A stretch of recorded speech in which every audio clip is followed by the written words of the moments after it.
தமிழக மக்களுக்கு ஒரு நற்செய்தி. இந்த பனியன் துணியிலிருந்து நூல் வேஸ்ட் பிரித்தெடுக்கக்கூடிய தொழிலில் ஒரு புதிய மாற்றம். சென்னை மற்றும் சென்னை சுற்றுவட்டார பகுதியில் உள்ளவர்களுக்கு எளிதாக துணி கிடைக்கும் வகையில் சென்னையில் நம்ம ஒரு டிஸ்ட்ரிபியூஷன் பாயிண்ட் போடுறோம். இயந்திரங்களை உடனடியாக சர்வீஸ் செய்வதற்குண்டான வசதியை ஏற்படுத்தி கொடுத்துருக்கிறோம்.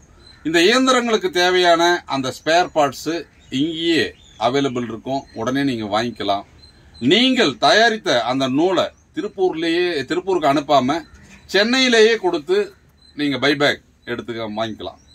அதனால இந்த பனியன் துணியிலிருந்து நூல் வேஸ்டை பிரித்தெடுக்கக்கூடிய தொழிலை சென்னை மக்கள் எளிதாக செய்யும் வகையில் குறைந்தபட்ச மாதம் 30,000 சம்பாதிக்கக்கூடிய வாய்ப்பை நமது நிறுவனம் ஏற்படுத்தி கொடுக்கிறது. புதிய அறிமுகம். சென்னையில் நமது குடோன் விரைவில் ஆரம்பம்.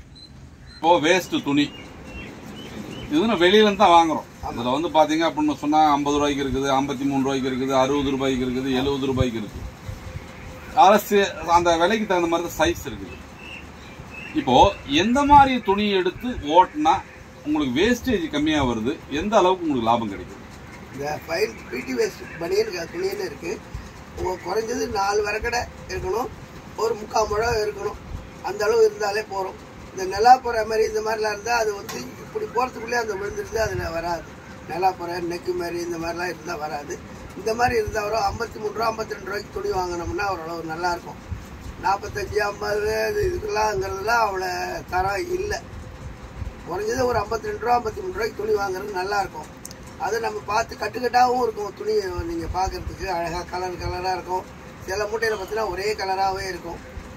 கூடுமானவர்கள் கருப்பு அதோட தனியாக ஓட்டக்கூடாது, மிஷினில் சேர்த்து ஓட்டினாதான் வந்து வியாபாரம் நல்லாயிருக்கும். ஒரு துணியை ஓட்டுறோம்னா 4 கலர் சேர்ந்து ஓட்டணும். ஒரு மாதத்துக்கு எவ்வளோ ஓட்டுறீங்க? எத்தனை டன் நீங்கள் வந்து இப்போ சேல்ஸ் பண்ணுறீங்க? குறைஞ்சது ஒரு மாதத்துக்கு ஒரு அரை டன்னுக்கு மேலே தான் ஓட்டுறோம். நான் பைபேக் வேறு வாங்குறேன். இப்போ வந்து நம்ம விளம்பரம், நம்ம ஐயா விளம்பரம் நீங்கள் போட்ட விளம்பரத்தினால இப்போ இந்த திருச்சி, இங்கே பொள்ளாச்சி, இங்கே சென்னையில் இருக்கவங்க எல்லாம் வந்து பைபேக் கொடுக்குறாங்க. 80 ரூபாய்க்கு வாங்கி நான் அதை வந்து ஒரு வாரத்தில் அவங்களுக்கு பணத்தை கொடுத்துட்றேன். அவங்களுக்கு அதையாவது அதை உதறி கொடுத்தாதான் அந்த 80 ரூபா. ஆமாம், நீங்கள் வந்து ஒரு சீனியர் பர்சன், அதனால் நிறைய பேர் எங்கிட்ட கேட்பாங்க. ஏதாவது கேட்டாங்க அப்படின்னு சொன்னாலும் நாங்கள் வந்து ஐயா ஞானஸ்தானம் போய் பாருங்கள், உங்களுக்கு ஹெல்ப் பண்ணுவார்னு சொல்கிறோம். அதனால் இப்போ அவங்களும் பைபேக் உங்கள்கிட்ட கொடுத்துட்றாங்க. இங்கே நீங்கள் பணம் வாங்கி கொடுத்துட்றீங்க. மார்க்கெட் எப்படி இருக்கு? மார்க்கெட் நல்லா இருக்கு. நல்லா இருக்கு. இந்த சீசன் நல்லா இருக்கு. இப்போ வெயில் சீசன் நல்லா வியாபாரம் போயிட்டு. ஏன்னா நீங்க வந்து இப்போ நடுவில் அப்படிங்கிறது உங்களுக்கு ஷார்டேஜ் வந்தா கூட நீங்க நம்ம கம்பெனிலேருந்து நேரடியாக நூலே வாங்கிக்கிறீங்க, நூலே வாங்கி விற்கிறீங்க. ஏன்னா ஒரு தொழிலை ஆரம்பிச்சு இப்போ 4 வருஷம் ஆயிடுச்சு.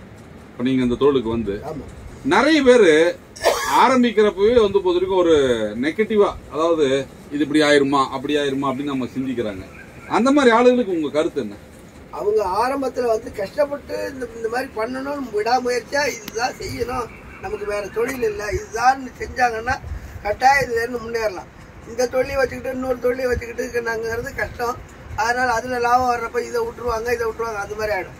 இதே தொழிலை விடாமுயற்சியா நம்ம எடுக்கணும். காலையில வந்து ஆளுங்களை வேலைக்கு வச்சாலோ அல்ல ஓட்ட ஒரு இப்ப நீங்க சொல்றது என்னன்னா, ஒரு குடும்பம் பிழைக்கிறதுக்கு உள்ளது நம்ம வீட்டுல இருக்கிறவங்க வேலை செஞ்சாக்கா மாசம் 25,000 30,000 கிடைக்குன்னு சொல்லியிருக்கீங்க. இதே 2-3 மிஷின் வச்சு ஆள் வச்சு பண்ணா லாபம் கிடைக்கும். அது வந்து சம்பளம் கொடுத்து வைக்கணும். அந்த மாதிரி இருக்கிறப்ப இது வந்து மிஷின் நல்லா வியாபாரம் போயிட்டு இருக்கு. இப்போ அதாவது இப்போ நம்ம வந்து என்ன சொல்றோம்னா, என்ன இருக்கோ அதான் சொல்றோம். அதாவது இந்த மிஷின் நீங்க வந்து இப்போ வந்து ஒரு 75,000 கொடுத்து மிஷின் வாங்கிக்கோங்க, 1 டன் துணி வாங்கிக்கோங்க, இதை வச்சு பிரிச்சா மாசம் ஒரு 25,000 சம்பாதிக்கலாம் அப்படிங்கிற விஷயத்தை தான் சொல்றோம். இது வந்து நிறைய பேர் வந்து கமெண்ட்ல என்ன போடுறாங்கன்னா, இல்ல இவங்க பொய் சொல்றாங்க, இதெல்லாம் சாத்தியம் கிடையாது, இது யாரும் பண்ண முடியாது, நாங்க வந்து நிறைய பேர்கிட்ட விசாரிச்சோம் அப்படிலாம் வந்து சும்மா கமெண்ட்ல போடுறாங்க.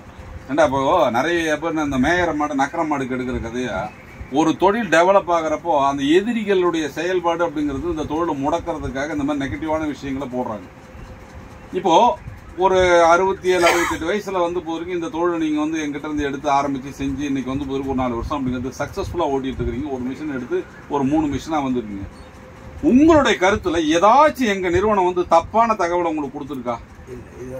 அதாவது இப்ப இந்த மிஷினை நான் வந்து விலை அதிகமாகவோ இல்ல வந்து அதிகமாக பல லட்சங்களை சம்பாதிக்கலாம் பொய்யான வாக்குறுதி ஏதாவது கொடுத்துருக்குமா? அப்போ ஒரு தனிநபர் வருமானம் ஒரு 20,000 ரூபாயில இருந்து ஒரு 30,000 சம்பாதிக்கலாம் அப்படிங்கிற விஷயத்த நம்ம சொல்லித்தான் தமிழ்நாடு ஃபுல்லா வந்து புதுவரைக்கும் நம்ம வந்து இதை விளம்பரப்படுத்துறோம். இப்போ இது சாத்தியமா இல்லையா? சாத்தியம். இப்போ வீட்டுல இருந்தே இந்த தொழிலை நான் செய்யலாம் அப்படிங்கிற ஒரு கான்செப்டை தான் நம்ம ஆரம்பத்துல இருந்து கொண்டு வந்தோம். அப்போ ஆரம்ப காலத்துல இருந்து இன்னைக்கு வரைக்கும் வீட்டுல ஒரு சின்ன முதலீட்டுல உங்களுடைய ஓய்வு நேரத்துல உங்களுக்கு கிடைக்கக்கூடிய நேரத்துல இந்த தொழில் பண்ணா நீங்க வந்து ஒரு தொழில் செய்யலாம் அப்படின்னு சொல்றோம். அப்போ இந்த தொழில் அந்த மாதிரி செய்யக்கூடிய வாய்ப்பு இருக்கா? இப்ப சென்னையில நீங்க வந்து ஒரு பெரிய மெட்ரோ டவுன்ல அப்படிங்கறது இதை வச்சு பண்ணிட்டு இருக்கிறீங்க. ஆள் தட்டுப்பாடு ஏதாச்சும் உங்களுக்கு இருக்கா? இல்ல ஆளுக்கு ஈஸியா கிடைச்சிடறாங்களா? ஆள் ஓரளவு கொஞ்ச நாளைக்கு இருக்கும். மறுபடியும் இப்பெல்லாம் ஒண்ணு கஷ்டம் இல்ல. 350 ரூபா சம்பளம் கொடுக்குறேன். காலைல 9 மணிக்கு வருவாங்க, சாயங்காலம் 6 மணி வரலாம் வேலை செய்வாங்க. அது மாதிரி அவங்க கிலோ காலையில எடையை போட்டு கொடுத்துருவோம். இத்தனை கிலோ ஓட்டணும். சாயங்காலம் 4 ஹவருக்கு 2 மணி வரலாம் இவ்வளோ ஓட்டணும். சாயங்காலம் அதே மாதிரி 2லேருந்து இப்போ சாயங்காலம் 6 வரலாம் ஓட்டணும்னு சொல்லி எடை போட்டு கொடுத்துருவேன். ஓட்டிடுவாங்க. ட்ரைனிங் கொடுக்குறப்ப கொஞ்சம் கஷ்டமாக இருக்கும். ஒரு மாதம் ட்ரைனிங் கொடுக்குற வரலாம். அப்புறம் அவங்கள்ட்ட சொல்லி ஸ்பீடு வரணும், இந்த கையில் பக்கத்தில் ஸ்பாஞ்ச் வச்சு ஸ்பீடு வரணும் அப்படி இப்படின்னு சொல்லி எல்லாரும் இப்போ ஓரளவு ஓட்டுறாங்க எல்லாம். இப்போ அதே மாதிரி மெயின்டெனன்ஸ் என்ற ஒரு மிஷின் அப்படின்னு சொன்னாலே அது மெயின்டெனன்ஸ் வரும். ஆமாம், அது வராமலாம் இருக்காது. இப்போ இதுக்கு உண்டான ஸ்பேர்லாம் ஈஸியாக கிடைச்சிருதா? எல்லாம் ஈஸியாக கிடைச்சிருது. ஒன்றும் கஷ்டம்லாம் இல்லை. ஏன்னா இப்போ நீங்க வந்து இந்த வயசுல அப்படிங்கறது நீங்களே தான் மெயின்டைன் பண்ணிக்கிறீங்க. யாரும் ஃபிட்டர் அப்படின்றத யாரும் நீங்க கூட்டு போறதுல நீங்களே பண்றீங்க. இப்ப சென்னையை சுத்தி இருக்கிற ஏரியாவுக்கும் அப்படிங்கறது வந்து பாத்தீங்கன்னா நான் உங்களை தான் ரெஃபர் பண்றேன், நீங்க தான் போய் பண்ணி கொடுக்குறீங்க. அப்போ அது ஈஸியா தானே இருக்கு. நிறைய பேர் இந்த புரிதலே இல்லாம இதெல்லாம் எதுவுமே கத்துக்காம தொழில் பண்ண நினைக்கிறாங்க. அவங்களுக்கு நீங்க என்ன சொல்ல வர்றீங்க? கொஞ்சம் நம்மளே தான் செய்யணும். ஒரு தடவை மெக்கானிக் வராருன்னா அவர்கிட்ட போய் நம்ம என்னதுக்கு இதை டைட் பண்றீங்க, இது என்ன பண்றீங்க, இது நான் கற்றுக்கணும் அப்படின்ற ஒரு ஆர்வம் வேணும். முதல்ல அந்த மிஷினில் நம்ம வாங்குறது பெருசு இல்லை, அந்த மிஷினை எப்படி செய்ய நம்ம பராமரிக்கணுங்கிறத அவங்களுக்கு ஒரு ஆர்வம் இருந்தாக்கா அதை கற்றுக்கலாம். மிஷினில் இருக்கிறது நானும் அன்றைக்கி ஒரே நாள் தான் காலையில் போனேன், 9 மணிக்கு போனேன், 11 மணிக்குள்ளே அந்த மிஷின் உண்மையிலே சொல்கிறேன் அந்த மெக்கானிக்கிட்ட நான் கற்றுன்னு வந்துட்டேன். நான் மட்டுக்கு அந்த மிஷினை எடுத்துகிட்டு வந்தேன். இங்கே வந்து பார்த்தேன், எல்லா வேலையும் நானே ரிப்பேர் பார்க்க அன்னையில. கம்பெனி ஏதாச்சும் நிர்பந்தம் பண்ணுதா? எங்க கிட்ட தான் எடுக்கணும், எங்க கிட்ட தான் கொடுக்கணும், அந்த மாதிரி ஏதாவது பண்றோமா? இல்ல, அது கிடையாது. துணி வாங்கலாம், எங்க வேணாலும் வித்துக்கலாம் அப்படின்னு சொல்லி கொடுத்துக்கிறோம். அதே மாதிரி நீங்க எப்ப வேணாலும் வேஸ்ட் அனுப்பலாம், நாங்க கொடுக்குறோம் அப்படின்னு சொல்லுவோம். அப்போ வந்து உங்களை நிர்பந்தப்படுத்தியோ இல்ல வந்து பொறுத்த வரைக்கும் நீங்க இப்படித்தான் செய்யணும் அப்படித்தான் செய்யணும் ஏதாச்சும் வந்து போது டார்ச்சர் பண்றாங்களா? இல்ல.